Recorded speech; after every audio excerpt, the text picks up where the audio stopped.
Nessa quinta parte dessa série de vídeos sobre técnicas de levantamento de informação, a gente vai discutir a observação, que, como eu já disse antes, eu considero a rainha das técnicas de levantamento de informação. Tem um monte de coisa que você só consegue levantar através de observação. Você não consegue através de questionário, você não consegue através de levantamento de documentação, de entrevista, de nada disso.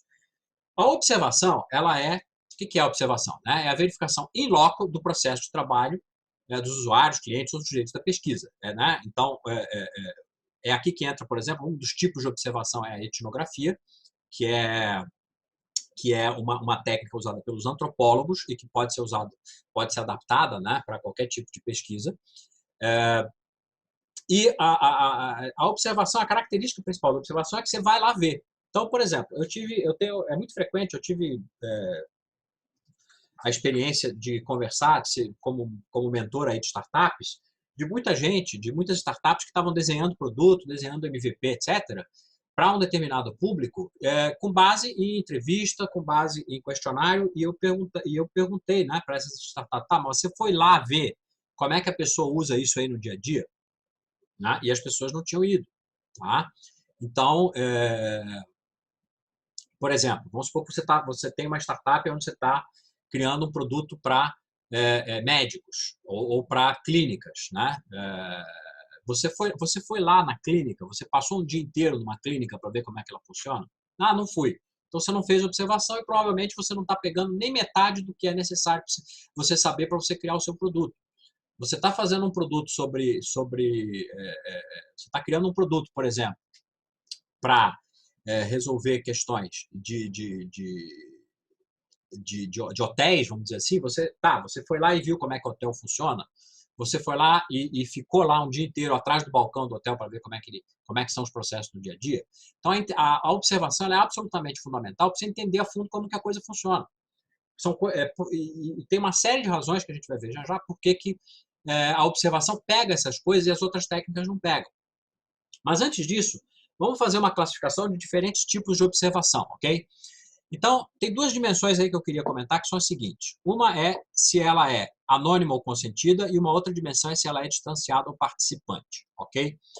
Então, anônima ou consentida é o seguinte: você pode observar uma situação anonimamente, a pessoa não sabe, as pessoas que estão sendo observadas não sabem que estão sendo observadas, e você tem e na consentida, evidentemente, você diz para a pessoa: olha, eu vou passar o dia aqui observando a sua clínica, eu vou aqui passar o dia aqui observando o funcionamento do seu hotel, e aí ela é consentida. É óbvio que aí ela pode ser, existe uma mistura, Por exemplo, se você vai observar como que uma clínica ou um hospital funciona, você pode ter o consentimento do gerente, do gestor, do dono da clínica, mas talvez ela seja anônima para os pacientes. O pessoal que aparece na clínica para ser atendido, você está observando, mas não é cada pessoa que passa pela porta, você não vai dizer: olha, estamos fazendo uma observação.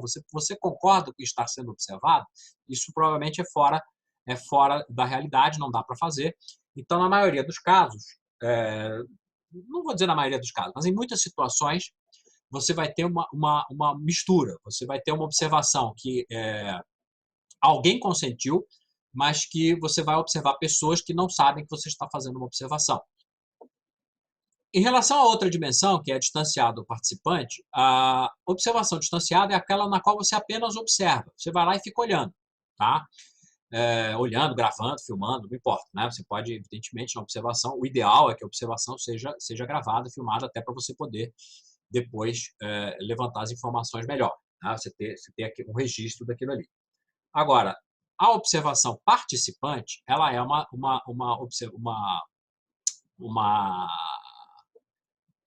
tipo de observação na qual você vai fazer o trabalho que você está observando. Então, você vai participar do processo que está sendo observado, ok? E aí, conforme a combinação dessas duas coisas aí, eu dei esses nomes, isso aí não tem nada de científico ou metodológico, tá? São nomes que eu inventei para classificar a interseção aí dessas duas dimensões. Então, e a gente já vai ver porque que tem esses nomes aí, Árvore ou colega, observador ou consultor. Mas antes de entrar nos detalhes, vantagens e desvantagens de cada uma delas, vamos olhar as vantagens em geral da observação, independente de qual tipo daqueles ali a gente está falando. Em primeiro lugar, a observação ela permite entender melhor o processo de situação. Você tem muita coisa que você identifica numa observação que você é incapaz de entender através de entrevistas. São coisas que simplesmente não aparecem na entrevista, porque as pessoas que você está entrevistando acham que aquilo é óbvio ou aquilo faz parte do conhecimento tácito dela, né? Do conhecimento explícito. Aquilo que a pessoa faz, sabe fazer, mas não sabe por quê ou não sabe explicar. Então, para você ver um processo funcionando, você tem que ir lá ver a coisa funcionando, porque se você simplesmente entrevista a pessoa, tudo aquilo que é óbvio para ela e não é óbvio para você, ela não vai te dizer na entrevista. E você só vai descobrir se você for lá observar. E aí, durante a observação, você pode, inclusive, perguntar para as pessoas por que isso é assim e não é assado. O cara, muitas vezes, vai olhar para você e vai dizer assim, pô, mas isso é óbvio, você não sabe? Pois é óbvio para você, mas não é para mim, então explica para mim. Então, na verdade, você, nesse caso aí, está fazendo uma espécie de combinação de observação e entrevista ao mesmo tempo, porque você está observando e entrevistando o cara enquanto você está observando. Tá? Aliás, essa é a razão pela qual eu recomendo, né? Eu esqueci de falar isso lá no módulo sobre entrevista, mas o melhor lugar para você fazer entrevista é no local de trabalho né, da pessoa que você está entrevistando, porque você consegue identificar, já é uma espécie, né, você já está colocando um elemento de observação dentro da sua entrevista. A ideia de você entrevistar a pessoa num local separado, né, numa sala de reunião de uma empresa, por exemplo, pode ser útil porque você quer privacidade, porque você quer silêncio, etc.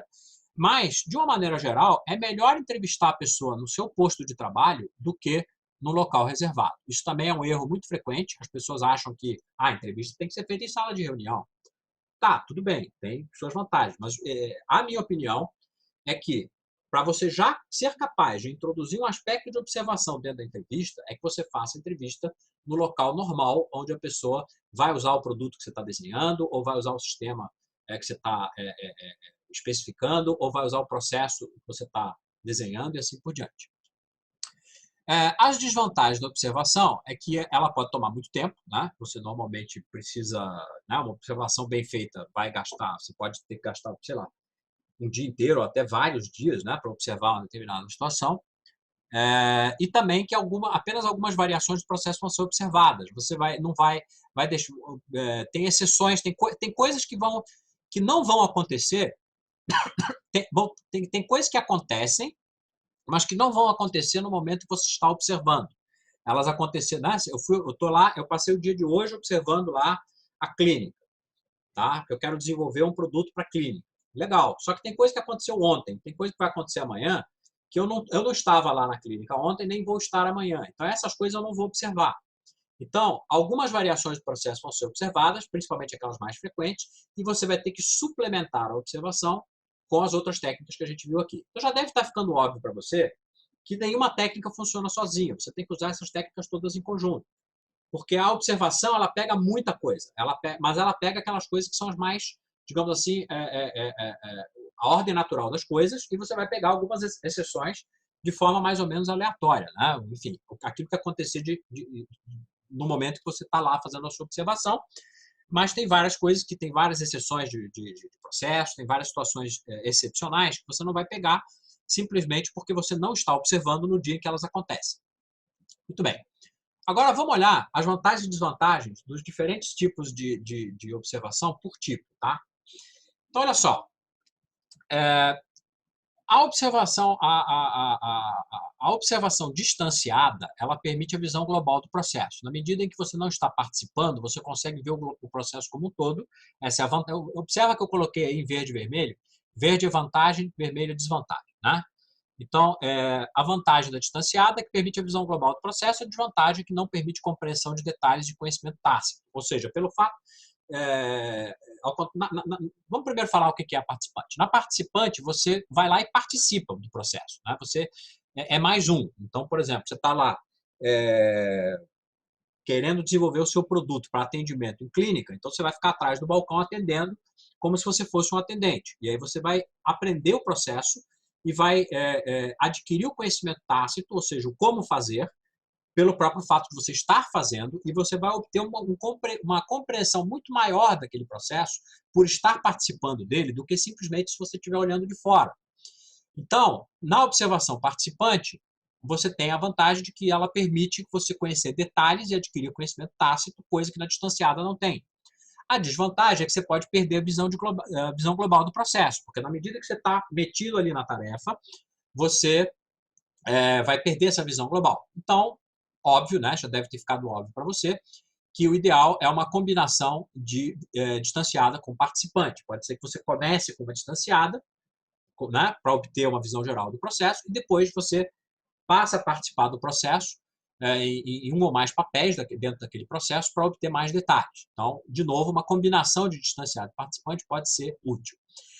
Em relação a anônima ou consentida, né, você tem, na observação anônima, a vantagem é que você vê o processo como ele é, mas tem a desvantagem de pode ser que isso aí tenha questões éticas e não permite questionamento. Né? Na observação anônima, você está só olhando, então você não pode fazer pergunta. Tá? Porque as pessoas não podem saber que você está observando. Então você não pode fazer pergunta, porque senão você vai revelar que você está fazendo observação. Agora, o fato de você estar observando as pessoas sem que elas saibam que elas estão sendo observadas, isso aí pode se levantar questões éticas. Né? Então você tem que levar em consideração a questão ética. Então, para ficar no nosso exemplo da clínica, a pessoa, você não vai obter o consentimento de cada pessoa que entra na clínica de que ela está sendo observada. Então, você precisa garantir, por exemplo, que as pessoas não podem ser identificadas, ou seja, que as observações que você faz são observações gerais, que você não vai documentar individualmente as pessoas que estão aparecendo ali, não vai revelar informações sobre elas, etc. Você está simplesmente observando aquele processo, então você precisa levar em conta essas questões éticas. Na observação consentida, você tem como vantagem que não tem questões éticas. A pessoa consentiu e está sendo observada, então a questão ética está resolvida. Tá? E permite questionamento. Se a pessoa sabe que está sendo observada, você senta junto com a pessoa e fala, vou ficar aqui hoje com você para ver você como é que é o seu trabalho, como é que é o seu processo de trabalho. E aí você pode fazer perguntas, fazer questionamento para entender questões mais a fundo. A desvantagem é que quando a pessoa sabe que está sendo observada, isso pode perturbar a observação. Então, aí que está. A grande vantagem do processo da observação anônima é que você vê o processo tal como ele é. Você não vê o processo como as pessoas acham que você gostaria de ver que ele fosse. Então, é aquela história. As pessoas, na observação anônima, você vai ver, por exemplo, as pessoas pulando procedimentos, pulando processo, fazendo coisa que teoricamente não é permitida, fazendo coisa que teoricamente está fora dos padrões, assim por diante, coisa que é muito mais raro, muito mais difícil de você ver numa observação consentida, porque na medida que a pessoa sabe que está sendo observada, ela vai fazer tudo conforme o padrão, a menos que ela seja uma pessoa muito aberta e vire para você e fale, olha só, o padrão, o processo diz que é para fazer assim, mas a gente nunca faz porque não funciona, porque demora muito, porque não dá certo, etc. Né? Mas isso é raro. Normalmente a pessoa vai querer apresentar para você, se apresentar para você na melhor luz possível.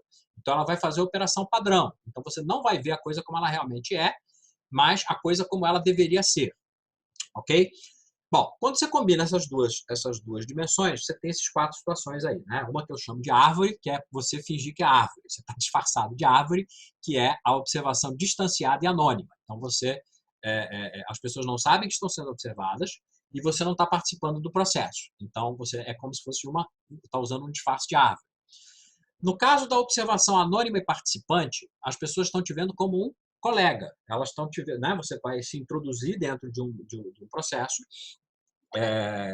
e as pessoas não sabem que estão sendo observadas, então elas te veem como colega. E tem pesquisas científicas clássicas, né, que foram feitas exatamente desse jeito. Por exemplo, tem pesquisas sobre relações industriais que foram feitas com o pesquisador sendo contratado por uma empresa. Normalmente, o cara foi lá, mandou currículo, não sei o quê, foi contratado pela fábrica, foi trabalhar no chão de fábrica.